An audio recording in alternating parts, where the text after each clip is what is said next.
जो सूत्रों से हमें पता चला है। और इसलिए आज आप पिछले 24 घंटे से हमारे वो दर्शक जो लगातार ये जानना चाहते थे कि दिल्ली में लाल किले पर जो बॉम्ब ब्लास्ट हुआ उसके पीछे की सही कहानी क्या है।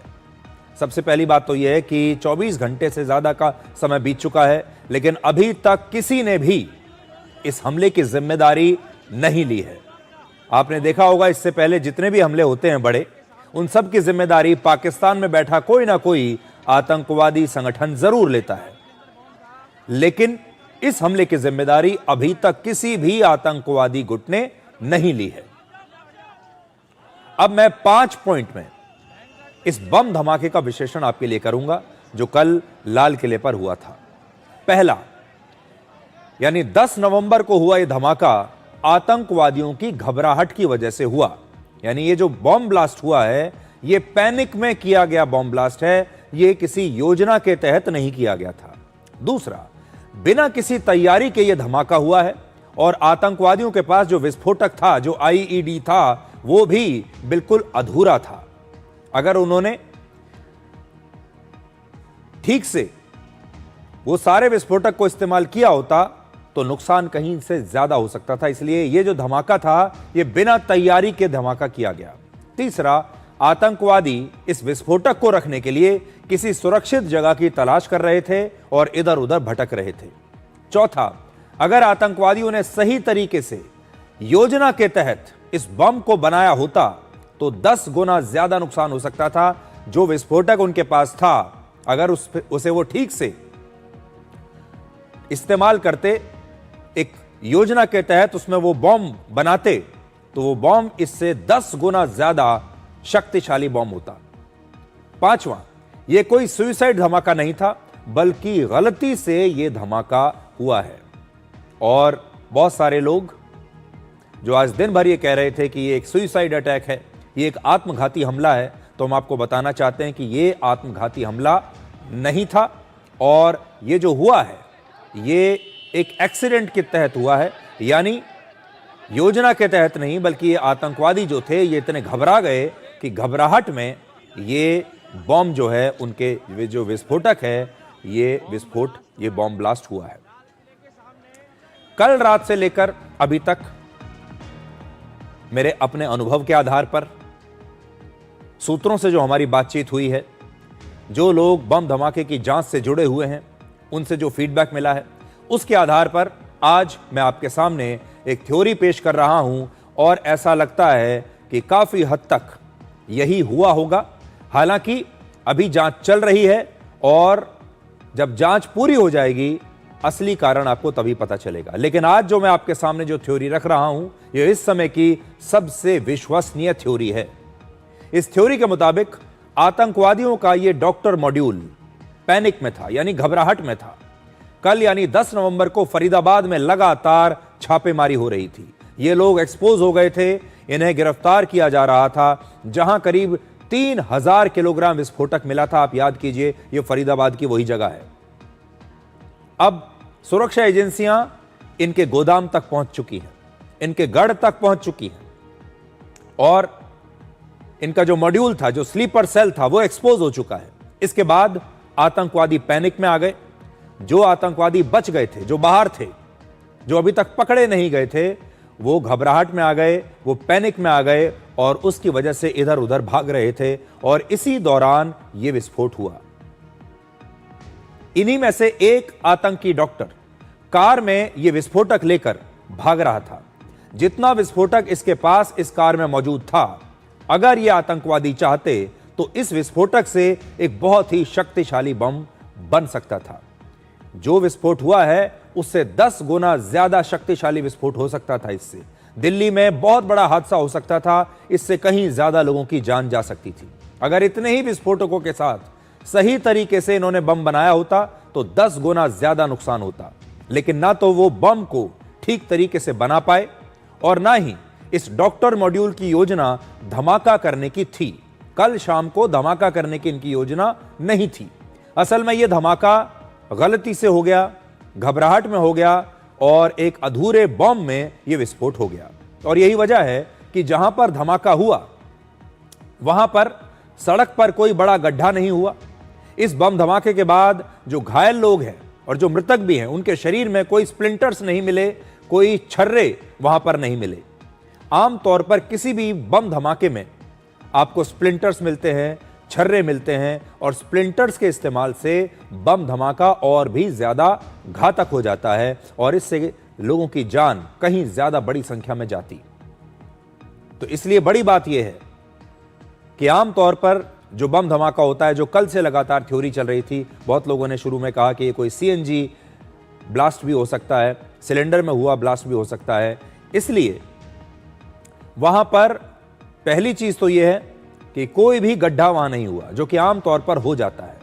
कोई स्प्लिंटर नहीं मिला, कोई छर्रे वहां पर नहीं मिले, कोई मेटल की ऐसी चीज वहां पर नहीं मिली, जिससे यह पता चलता है कि जो विस्फोटक कार में था वो तैयार नहीं था। और अगर ये उस विस्फोटक में उसको ठीक से एक बम बना लिया होता इन्होंने, तो नुकसान कहीं ज्यादा होता। तब आपको उसमें छर्रे भी नजर आते, उसमें स्प्लिंटर्स भी होते, और वहां तब जमीन पर एक बड़ा गड्ढा भी आपको दिखाई देता। जिस कार में यह धमाका हुआ वो कार हरियाणा की कार थी। उसका जो रजिस्ट्रेशन नंबर है वो HR26 है, हरियाणा का है, उसी इलाके का है जहां यह आतंकवादी पकड़े गए। और काफी संभावना है कि फरीदाबाद में पुलिस की रेड शुरू होने के बाद इस कार में विस्फोटक रखकर इसे किसी सुरक्षित जगह पर ले जाने की कोशिश हो रही थी, लेकिन रास्ते में ही यह धमाका हो गया। अगर इन आतंकवादियों को कोई बड़ा धमाका सुनियोजित तरीके से करना होता तो ये कहीं ज्यादा लोगों की जान ले सकते थे, और अगर ऐसा करना होता तो वो आतंकवादी इस कार को किसी बहुत भीड़ भाड़ वाली जगह में जाकर पार्क करते और फिर इसमें धमाका कर देते, या फिर इसी कार को कहीं ले जाकर टकरा देते। जैसा आपको याद होगा पुलवामा हमले में हुआ था, जब जो मारुति वैन थी जिसमें विस्फोटक रखा हुआ था वो उन्होंने हमारे जवानों के ट्रक से, उनके काफिले से टकरा दी थी। लेकिन इस बार ऐसा कुछ नहीं हुआ। असल में ये आतंकवादी किसी सुरक्षित जगह की तलाश में थे और घबराहट में इधर से उधर भाग रहे थे। लाल किले के सामने जो ट्रैफिक सिग्नल था, उस सिग्नल पर इस कार में जब धमाका हुआ तब यह कार आगे बढ़ रही थी, यानी ये मूविंग कार थी, सड़क पर चल रही थी, यानी ये किसी और इलाके में भागने की कोशिश कर रहे थे। नहीं तो अगर इस प्रकार का कोई धमाका इन्हें करना होता तो ये कार को कहीं पार्क करते और फिर उसमें धमाका करते। इसलिए यह सुसाइड हमला बिल्कुल नहीं था, बल्कि यह एक एक्सीडेंटल ब्लास्ट था। 26 घंटे से ज्यादा हो चुके हैं और किसी भी आतंकवादी संगठन ने अभी तक इसकी जिम्मेदारी नहीं ली है, और शायद ये ऐसा पहला बड़ा आतंकवादी हमला है जिसकी जिम्मेदारी किसी आतंकवादी संगठन ने अभी तक नहीं ली है।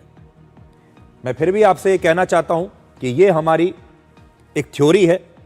अभी तक हमारी जितने भी सूत्रों से बात हुई है ये उसके हिसाब से हमने आपको बताया है, और मैं फिर से आपको बता देता हूं, ये कोई सुसाइड मिशन नहीं था, बल्कि ये एक आकस्मिक धमाका था।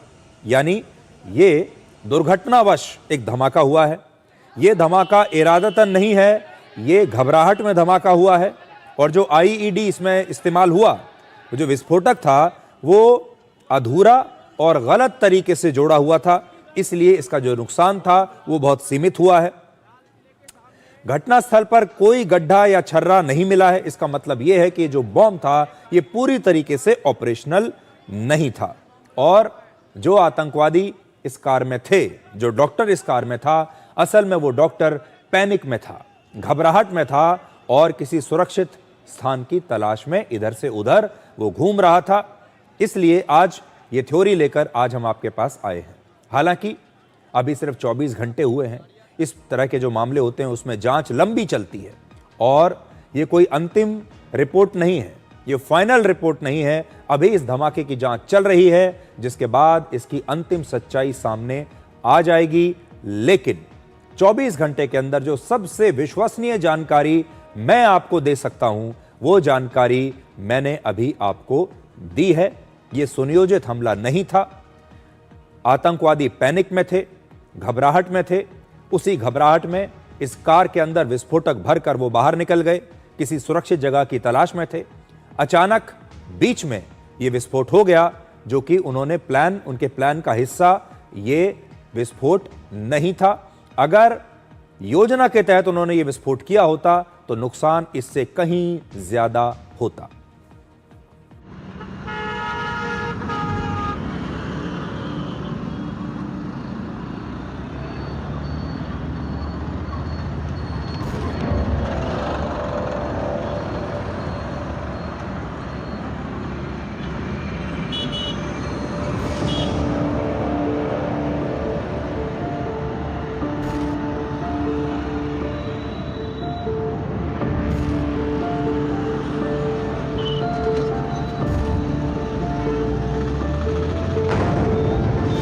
ब्लास्ट हुआ है लाल किले के सामने अभी 1 मिनट पहले।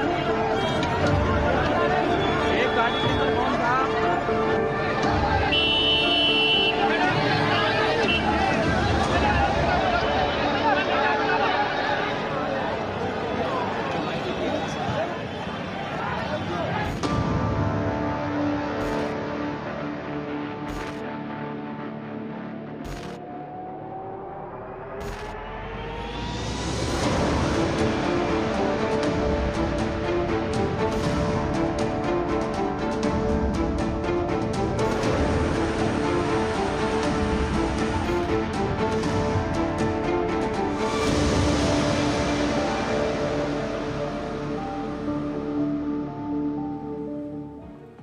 तो ये गाड़ी जो थी ये हरियाणा से टोल पार करते हुए दिल्ली में आई, दिल्ली में इधर उधर घूमती रही और फिर शाम को 6:52 पर इस गाड़ी के अंदर ब्लास्ट हो गया। इस गाड़ी को एक डॉक्टर ही चला रहा था। ये डॉक्टर भी आतंकी डॉक्टर था और ये पैनिक में था, घबराहट में था। जैसा कि हम आपको कल भी बता रहे थे कि फरीदाबाद में दबिश बहुत ज़्यादा थी, सुरक्षा एजेंसियां फरीदाबाद में पहुंच चुकी थीं, इन आतंकवादियों तक पहुंच चुकी थीं। कुछ आतंकवादी पकड़े गए और कुछ अभी बचे हुए थे। जो लोग बचे हुए थे उन्हें ऐसा लगा कि यहां से भाग जाते हैं, जो भी विस्फोटक हमारे पास है, जो भी हमारे पास इस समय है, उसे लेकर निकलते हैं। और फिर इस कार के अंदर विस्फोटक भरकर ये हरियाणा से, इसी हरियाणा की कार में डॉक्टर उमर मोहम्मद नबी, ये दिल्ली आता है, दिल्ली में इधर उधर घूमता रहता है। इसकी गाड़ी के अंदर विस्फोटक रखा हुआ है और शाम को 6:52 पर सड़क पर चलते चलते चलती गाड़ी में यह विस्फोट हो जाता है। इसे खुद नहीं पता था और यह मत सोचिए कि यह कोई सुसाइड बॉम्बर था। यह किसी सुरक्षित जगह पर जाना चाहता था इस विस्फोटक को लेकर, क्योंकि यह जानता था अगर यह वहां से नहीं निकला तो यह भी पकड़ा जाएगा। पूरे देश के लोग यह जानना चाहते हैं कि दिल्ली में हुए धमाके के पीछे आखिर किसका हाथ है। तो अब धीरे धीरे आज हम आपके सामने एक एक करके इसकी जो परतें हैं वो हम आपको खोलेंगे आपके सामने। तो आप देखिए, आज आपके सामने हम एक एक करके सारी इन्वेस्टिगेशन रखेंगे। इस मामले में आज जो सबसे बड़ा सवाल लोग पूछ रहे हैं वो ये है कि क्या एक डॉक्टर भी आतंकवादी हो सकता है। और इस बॉम्ब ब्लास्ट में तो एक नहीं बल्कि 6 डॉक्टर शामिल हैं। इनमें से एक डॉक्टर उसी कार में मौजूद था जिसमें यह धमाका हुआ है। तो यह एक बहुत बड़ी बात है। जिस कार में धमाका हुआ है उस कार में एक डॉक्टर उस कार को चला रहा है। उस डॉक्टर का नाम है डॉक्टर उमर मोहम्मद नबी।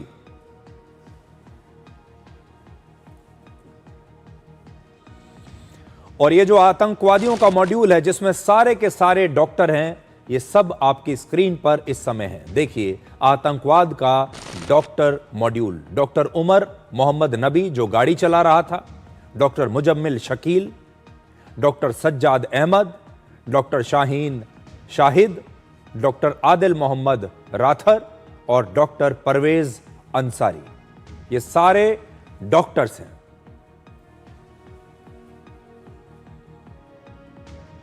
और इसमें से आप देख पाएंगे, इसमें से जो ज्यादातर लोग हैं, मैं वापस आपको उस चार्ट की तरफ लेकर चलता हूं जो चार्ट अभी मैं आपको दिखा रहा था।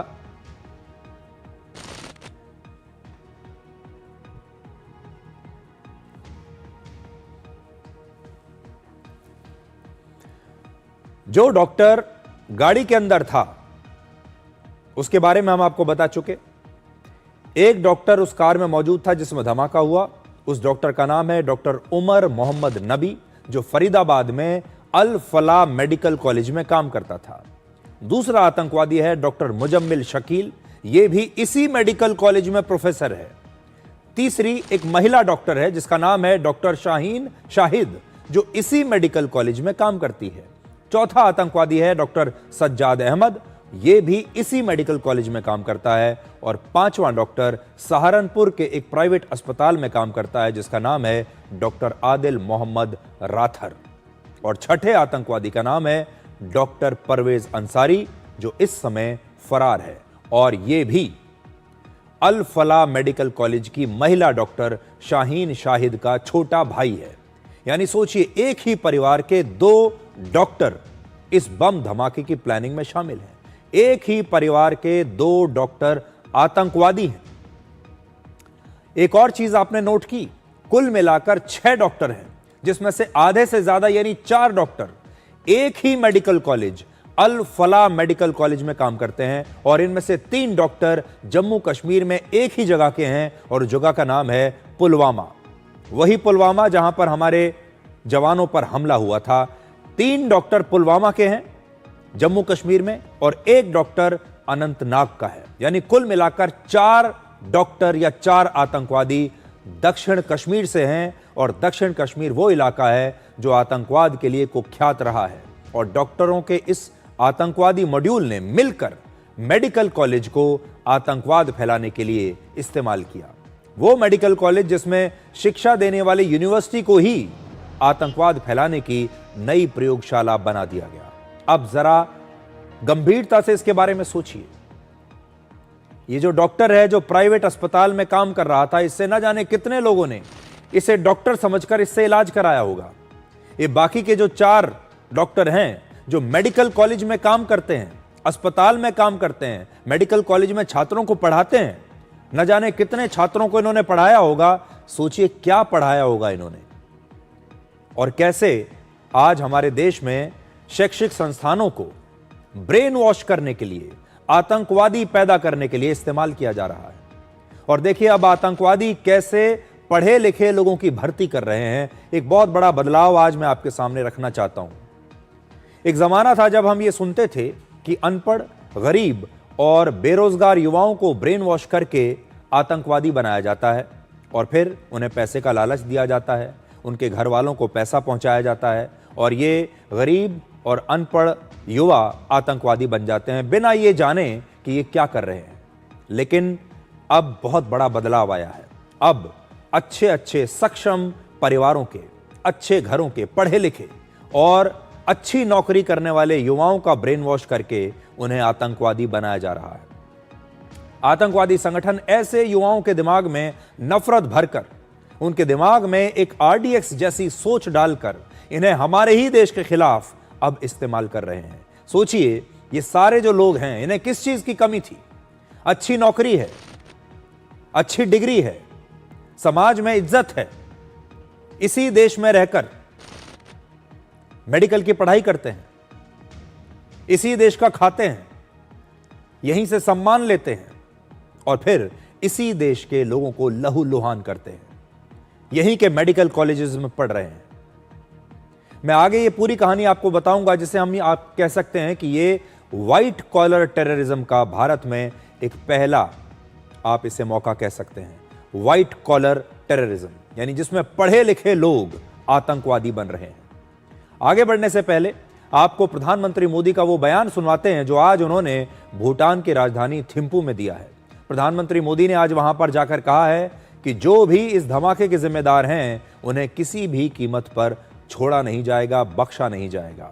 आज प्रधानमंत्री ने अपना पूरा बयान हिंदी में दिया, लेकिन आखिर में उसका एक हिस्सा उन्होंने अंग्रेजी में भी बोला, जिसमें उन्होंने अंग्रेजी में कहा, all those responsible will be brought to justice. यानी हिंदी में इसका मतलब है इस धमाके के दोषियों को बख्शा नहीं जाएगा। पहले आप पूरा बयान सुनिए और फिर मैं आपको बताऊंगा कि आखिरी लाइन उन्होंने अंग्रेजी में क्यों कही। आज मैं यहां बहुत भारी मन से आया हूं कल शाम दिल्ली में हुई भयावह घटना ने सभी के मन को व्यथित कर दिया है। मैं पीड़ित परिवारों का दुख समझता हूं। आज पूरा देश उनके साथ खड़ा है। मैं कल रात भर इस घटना की जांच में जुटी सभी एजेंसियों के साथ, सभी महत्वपूर्ण लोगों के साथ संपर्क में था, विचार विमर्श चलता था, जानकारियों के तार जोड़े जा रहे थे। हमारी एजेंसियां इस षड्यंत्र की तह तक जाएगी। इसके पीछे के षड्यंत्रकारियों को बख्शा नहीं जाएगा। All those responsible will be brought to justice. तो प्रधानमंत्री मोदी ने आज बिल्कुल साफ साफ शब्दों में कह दिया है कि वो इस मामले को बहुत गंभीरता से ले रहे हैं और जो भी इस हमले के पीछे हैं उन्हें छोड़ा नहीं जाएगा। और आखिरी जो लाइन उन्होंने अंग्रेजी में कही है वो अंतर्राष्ट्रीय समुदाय के लिए है, वो अंतर्राष्ट्रीय लोगों के लिए है जो अक्सर आतंकवाद पर बड़ी बड़ी बातें करते हैं। ये उन लोगों के लिए है और ये उन देशों के लिए हैं जो आतंकवाद का ठेकेदार अपने आप को समझते हैं। तो उनके लिए भी प्रधानमंत्री मोदी ने एक लाइन अंग्रेजी में कही है ताकि जो भारत के बाहर जो लोग बैठे हैं उन्हें अच्छी तरीके से अंग्रेजी में बता दिया जाए। इसलिए आज उन्होंने अपनी जो मंशा है हिंदी और अंग्रेजी दोनों में पूरी दुनिया के सामने स्पष्ट कर दी है। जिसको जो भाषा समझ में आती है, हिंदी समझ में आती है तो हिंदी में बताया और अगर अंग्रेजी समझ में आती है तो उन्होंने अंग्रेजी में बताया है। अब आज जो उन्होंने कहा है इसका महत्व कितना है। आपको याद होगा पहलगाम हमला जब हुआ था उसके बाद भी प्रधानमंत्री मोदी ने ऐसे ही कहा था कि इस हमले के पीछे जो लोग हैं उन्हें बख्शा नहीं जाएगा। उस समय भी प्रधानमंत्री मोदी ने अपने बयान का एक हिस्सा ऐसे ही अंग्रेजी में कहा था। इससे पहले 2019 में जब पुलवामा का हमला हुआ था हमारे जवानों पर, तब भी उन्होंने कहा था कि आतंकवादियों की मदद करने वालों को भारी कीमत चुकानी पड़ेगी। और प्रधानमंत्री मोदी के इन बयानों के बाद आतंकवादियों पर बड़ा और निर्णायक हमला हुआ है, हर बार हुआ है। ऑपरेशन सिंदूर के बाद भारत सरकार ने यह फैसला लिया था कि अगर हमारे देश पर किसी भी आतंकवादी कोई हमला किया जाता है तो किसी भी आतंकवादी हमले को एक्ट ऑफ वॉर यानी युद्ध की कार्रवाई माना जाएगा। अगर यह आतंकवादी हमला है और यह उस श्रेणी में आता है तो इसे एक्ट ऑफ वॉर माना जाएगा, इसे भारत के खिलाफ एक युद्ध माना जाएगा। यह हमने फैसला लिया था ऑपरेशन सिंदूर के बाद और ऑपरेशन सिंदूर के बाद यह पहला बड़ा हमला है भारत के ऊपर। इसका मतलब यह है कि अब भी एक बहुत बड़ा एक्शन हो सकता है, लेकिन सरकार अभी इसकी जांच करेगी, जांच रिपोर्ट का इंतजार करेगी और फिर यह देखा जाएगा कि यह हमला कैसे हुआ, इस हमले के पीछे कौन है, ये जो डॉक्टरों का जो मॉड्यूल है, जो नेटवर्क पूरा तैयार किया गया है, इसके पीछे मास्टरमाइंड कौन है, इसके तार कहां से जुड़े हुए हैं। इसलिए दो बड़ी बातें मैं आपको बताना चाहता हूं आज। अभी तक न तो किसी आतंकवादी संगठन ने इस हमले की जिम्मेदारी ली है और न ही अभी तक भारत सरकार ने इस हमले के पीछे पाकिस्तान का नाम लिया है। ये दोनों खास बातें हैं। और तीसरी बात मैं आपको बता चुका हूं कि अभी तक शुरुआत में जो 24 घंटे में जो जांच हुई है उससे ऐसा लगता है कि ये एक प्लान्ड अटैक नहीं था, ये एक पैनिक में किया गया अटैक था और आतंकवादी घबराहट में थे, भाग रहे थे और उस दौरान ये जो हादसा है, ये जो ब्लास्ट है, ये हुआ है। तो इस आज का जो हमारा एपिसोड है इसको आप दो हिस्सों में रख सकते हैं। एक कल की घटना के बारे में, दूसरा इस घटना के पीछे, पर्दे के पीछे जो कुछ हो रहा है जिससे आपके बारे में, जिससे आपको भी जिसके बारे में पता नहीं होगा, वो जानना बहुत जरूरी है। और वो बहुत ही चिंताजनक बात है कि कैसे हमारे देश में आतंकवादियों के नेटवर्क में डॉक्टर शामिल हो रहे हैं, पढ़े लिखे लोग शामिल हो रहे हैं। इसलिए अब इन डॉक्टरों के बारे में एक एक करके आपको बताएंगे। सोमवार को लाल किले के पास जिस सफेद रंग की Hyundai i20 कार में ब्लास्ट हुआ, उसमें एक आतंकवादी डॉक्टर उमर मोहम्मद नबी के होने का दावा किया गया है। दिल्ली की अलग अलग जगहों से जो सीसीटीवी की तस्वीरें आई हैं, उसमें डॉक्टर उमर इस कार में बैठा हुआ दिख रहा है। दिल्ली के बदरपुर बॉर्डर पर मौजूद टोल पर यह सफेद i20 कार फरीदाबाद से दिल्ली में दाखिल हुई और इन तस्वीरों में डॉक्टर उमर अकेला इस कार में दिखाई दे रहा है। इस कार का जो नंबर है यह हरियाणा का है, HR 26 नंबर है और यह उसी इलाके का नंबर है जहां पर आतंकवादियों पर यह दबिश बन रही है, यानी फरीदाबाद और आसपास का इलाका। स्क्रीन पर आप देख सकते हैं कार का नंबर है, हरियाणा का नंबर है। हालांकि पुलिस कह रही है कि धमाके के समय कार में डॉक्टर उमर ही मौजूद था और इसकी पहचान तय करने के लिए अब एक इसका DNA टेस्ट कराया जाएगा, जिससे पता चलेगा कि वही डॉक्टर मौजूद था या नहीं। डॉक्टर उमर जम्मू कश्मीर के पुलवामा का रहने वाला है और इसने श्रीनगर के एक बहुत ही प्रतिष्ठित गवर्नमेंट मेडिकल कॉलेज से MBBS की पढ़ाई की थी और इस समय डॉक्टर उमर फरीदाबाद की अल फलाह यूनिवर्सिटी में डॉक्टर था। ब्लास्ट के बाद पुलवामा में डॉक्टर उमर की मां और उसके 2 भाइयों को पुलिस ने हिरासत में ले लिया है और इस समय इन तीनों से पूछताछ चल रही है। अब आपको डॉक्टर उमर के रिश्तेदारों का बयान सुनाते हैं, जो कह रहे हैं कि उन्हें उमर के आतंकवादियों से जुड़े होने की कोई जानकारी थी ही नहीं। मैंने बोला घर आ जाओ, बोला मैं आ जाऊंगा 2-3 दिन के बाद। मैंने बोला नहीं कल ही आ जाओ, बोला नहीं 2-3 दिन के बाद आ जाऊंगा। उसने हमें पहले से ही ये बोल के रखा था कि मुझे एग्ज़ाम है, ज़्यादा तंग मत करना मुझे, मैं लाइब्रेरी में पढ़ने जाऊंगा। हमने कहा कोई बात नहीं है, ज़्यादा फ़ोन नहीं करेंगे। तो फिर हमने फ़ोन नहीं किए क्योंकि हम मुतमईन थे, हमें पता था कि वो पढ़ाई करता था, ज़्यादा पढ़ाई में इन्वॉल्व था, बस हमें इतना ही पता है। फिर मैंने फ्राइडे को उसने वहीं से कॉल की, उसने कहा कि आप ज़्यादा तंग मत करना, मैं यहीं से फ़ोन किया करूँगा।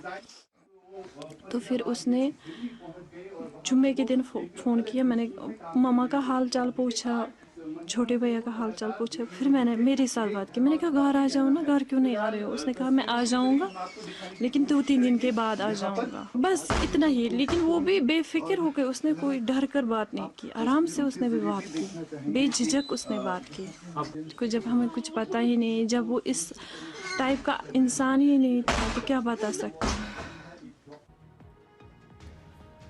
तो आतंकवादी का जो परिवार है वो उसे किस रूप में देखता है, ये अभी आपने देखा। अब आपको सफेद कार के आखिरी